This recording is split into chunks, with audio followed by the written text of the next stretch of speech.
Je m'appelle Angelo, j'ai 8 ans, tout allait bien dans ma vie. Je travaillais à l'école comme les autres, j'étais plein de vie. La danse comme passion, comme Michael Jackson, je Smurfais. Je faisais bouger les gens à l'unisson. J'avais beaucoup de projets pour plus tard dans ma vie. Je m'imaginais déjà faire partie des grandes stars d'aujourd'hui. Ce 3 septembre 2012, tout a basculé. Je ne vais pas bien, mon corps, j'ai du mal à contrôler. Mon bras gauche me fait défaut, puis ma jambe du même côté ne semble plus me répondre comme par défaut. C'était un dimanche, je me souviens. Le lendemain, maman m'amène chez le docteur mais il ne comprend rien. Envoyé à l'hôpital pour des examens, un scanner, des heures d'attente, le pronostic tombe c'est certain. Une tumeur de 5 cm est logée dans mon cerveau. Le ciel nous tombe dessus alors qu'il est encore trop tôt. Transfert d'urgence sur Montpellier. Arrivé là-bas on me prend en charge, un IRM d'urgence s'est passé, confirmant le pronostic déjà avéré. À Guide Chauliac, je suis directement hospitalisé. On attend je ne sais quoi, pendant quelques jours je reste enfermé. Le 7 septembre, une biopsie est pratiquée. L'annonce est faite, ce cancer s'appelle astrocytome anaplastique de grade 3. Ça y est,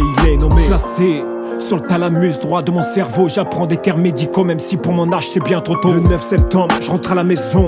Ils nous disent qu'il n'y a pas de souci, qu'il faut attendre pour mettre en place le traitement de fond. 10 octobre, j'attaque fort, radiothérapie associée au T-modal, le mot chimio j'ai vite compris. Tout s'accélère, pendant ce temps-là sur place je reste bloqué. Je commence à perdre l'équilibre, à avoir du mal à marcher. Je fais de mon mieux, j'essaie de faire comme si ce n'était rien. Je tombe à chaque fois que j'essaie de me déplacer sur le bon chemin. En quelques semaines, je perds constamment l'équilibre. Comme soutien, on me donne un ami qu'on appelle PQ. Le traitement de fond commence comme prévu. Je dors la semaine avec papa pendant que maman elle ne dort plus. Enceinte de 6 mois, elle ne pouvait pas m'assister. La chimio pouvait sur le bébé tout dérégler. Chaque week-end, content de rentrer à la maison. Les lundis, la boule au ventre de retourner à Palavas-les-Flots. Ça nous déchirait le cœur, maman et moi nous séparer. On était fusionnels sentimentalement pour toujours liés. À ce moment-là, je n'avais pas mal physiquement, mais j'avais beaucoup de difficultés à marcher sans assistance. Semaine déjà de traitement, je me sens fatigué. Je finis en chaise roulante, je n'ai pas la force de me déplacer. Au mois de novembre, je ne marche plus, je ne peux plus me servir de mon bras gauche, ça y est, je l'ai perdu. Hémiplégique,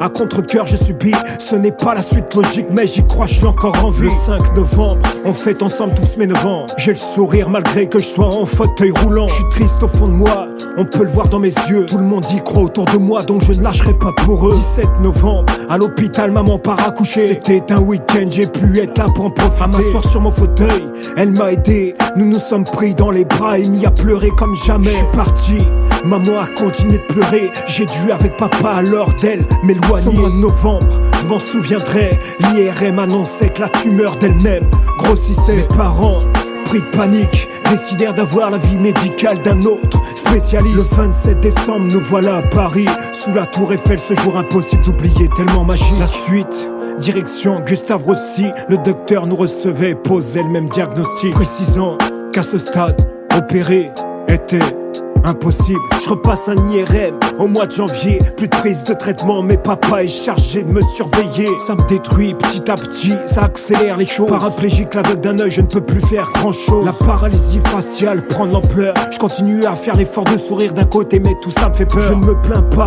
c'est ce que tous les gens pensent, mais j'en pense pas moi. Au fond de moi, je suis terriblement souffrant. À Palavas, mes yeux coulent à flot. Personne n'a voulu emmener maman alors que là-bas c'est ce qu'il me faut. Papa, je t'ai beaucoup parlé, je t'ai dit des choses qu'à maman pour qu'elle ne soit pas triste, tu n'as pas révélé. Le 2 février, on a reçu des résultats. Mes parents ne m'ont rien dit, la tumeur s'est installée comme chez soi. Ce mois passe, je suis toujours là, je me bats encore pour vivre comme un véritable guerrier, tel un soldat. 1er mars, on déménage pour un meilleur cadre de vie, mais moi je ne bouge plus, je reste constamment dans mon lit. Maman dans ma chambre, accroche mes posters de MJ. Elle remet en place toutes mes affaires, tout ça me redonne tellement envie. Nous voilà seuls, abandonné par la médecine et le serment d'Hippocrate que tous ces médecins ont bien respecté. L'infirmière du village vient une fois par jour me visiter, change ma perfusion, prend soin de moi, j'aimerais de vivre à la remercier. Pour le reste, maman gère, elle s'occupe de moi, change mes draps, fait ma toilette et m'aide pour m'habiller. Mes parents passaient leur journée près de moi, à me lire des histoires, à me mettre de la musique sans jamais me lâcher. La suite, moins sympathique, je souffre, j'ai mal, je ne peux plus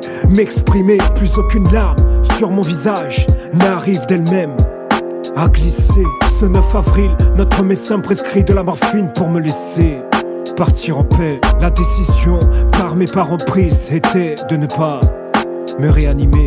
Maman me tient la main, elle est assise paisiblement, elle me parle à l'oreille, elle m'assiste, elle reste à mes côtés. Il est 3h25 du matin, à cet instant je pars rejoindre les anges dans la voie lactée. En silence, vaillamment, maman me tient toujours la main sans me lâcher. Ça y est, je le sens, je m'envole. Sa présence déjà me manque, malgré que je ne veuille pas l'abandonner.